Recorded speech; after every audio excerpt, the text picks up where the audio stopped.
తీసుకొచ్చండి bus ఎక్కండి ఇక పంపించేద్దాం.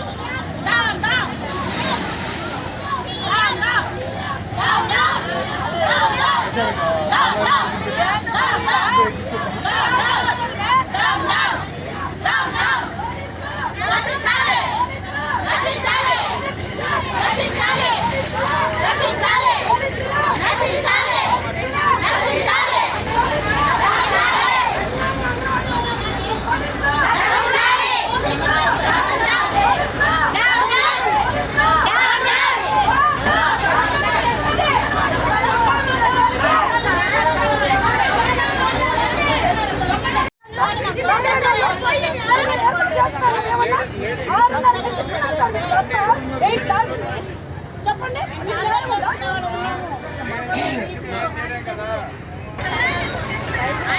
అందరూ ప్రభుత్వమే, ఆయనే కావాలని అందరూ చూస్తున్నారు. 200 కూడా పెంచమన్నందుకు బాధ పెంచితే పెంచాలి, లేదు మానేసి పమ్మన్నారు.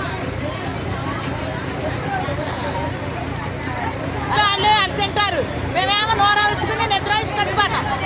అది అదే లేవు. ఇసుక కోట్ల కోట్లు తిన్న వాళ్ళంతా ఏమయ్యారు? 10,000కి వాళ్ళ జీతాలు చేసి మనకిలాగా 11,500 బతకమని నీతిగా బతకమని మనకిలాగా నీతిగా బతకమని మనకిలాగా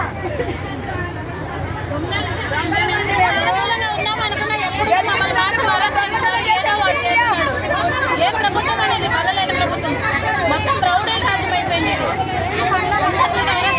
ఆడాలను చూడకుండా, పెద్దాలను చూడకుండా, ముసలాలను చూడకుండా చేస్తున్నారు.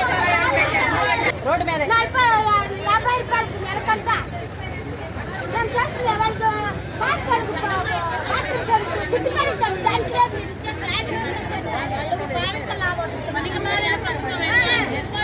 దాన్ని ఎవరు పెట్టాలో కూడా తెలియకుండా పెడుతున్నారు ప్రభుత్వం. ఆయనే చెప్తాడు, మరి ఆయనే పెడతాడు.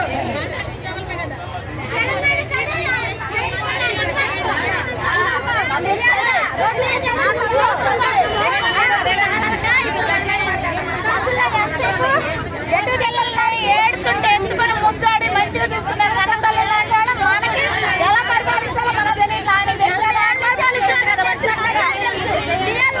చేస్తున్నాం మనం.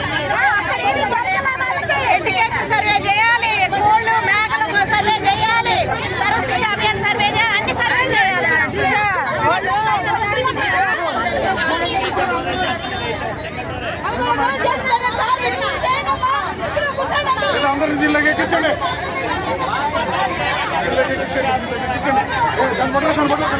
పట్టుకో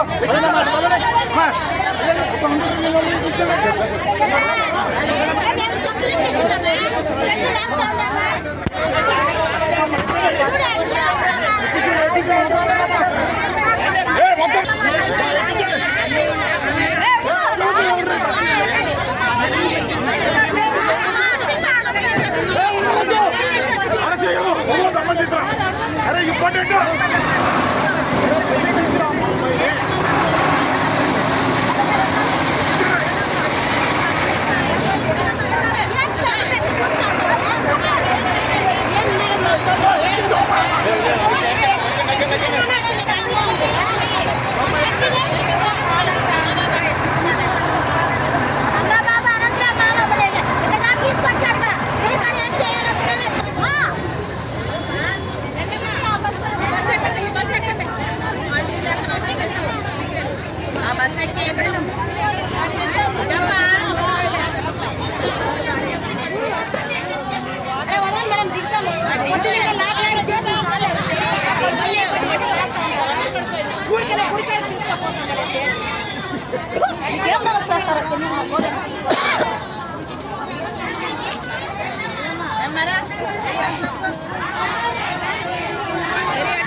సాఫ్ట్వేర్ లెక్కలో చేపిస్తుంది ఉద్యోగము.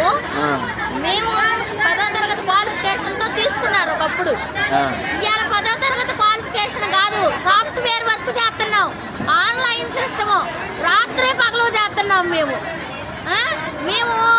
అందరూ ఒక ఉద్యోగం చేస్తే మేము కుటుంబ బాధ్యతలు, ఉద్యోగ బాధ్యతలు, మధ్యలో పొలిటికల్ బాధ్యతలు ఎన్ని వర్తిస్తున్నాం. మేమేమైనా అన్యాయం అడుగుతున్నామండి. నాకు 3 సంవత్సరాల పిల్లలప్పుడు నా భర్త చనిపోయాడు, నాకు పెన్షన్ లేదు. నేను నా పిల్లల్ని ఎట్ట బతికించుకుంటాను? ఎలా బతికించుకుంటాను నేను? నా పరిస్థితి ఏమవ్వాలి? సంక్షేమ పథకాలకు మేము అర్హులం కాదా? మేమేమన్నా గవర్నమెంట్ ఉద్యోగస్తులమా? గవర్నమెంట్ ఉద్యోగస్తులు మేము కాదు కదా. మేము సంక్షేమ పథకాలు లేవు అంటే అమ్మఒడి లేదు పిల్లలకి, మాకు విడో పెన్షన్ లేదు. మేమేమైపోవాలి? మేమేమైపోవాలండి?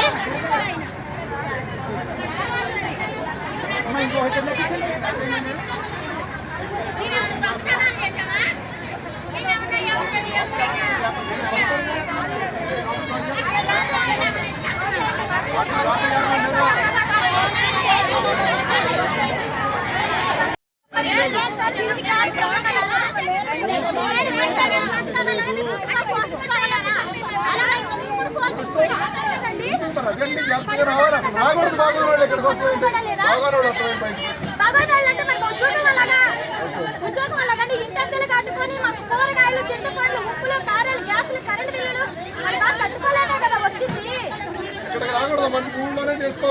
ఊళ్ళో చేసుకుని జరక్కే వచ్చేవి ఇక్కడికి. ఇలా వస్తే అన్న జీతాలు పెంచుతాడేమో జగనన్న దయ చూపించి. బీపీ షుగర్ అన్ని బీపీలు డౌన్ అయి పడిపోయి, షుగర్ డౌన్ అయి పడిపోతే మీరు కూడా వెళ్తే వాళ్ళు టిఫిన్ చేస్తారు కదా. మీరు కూడా నమ్ముకోలేకపోతే వెళ్ళండి. కూడా వెళ్తే టిఫిన్ చేస్తారు కదా.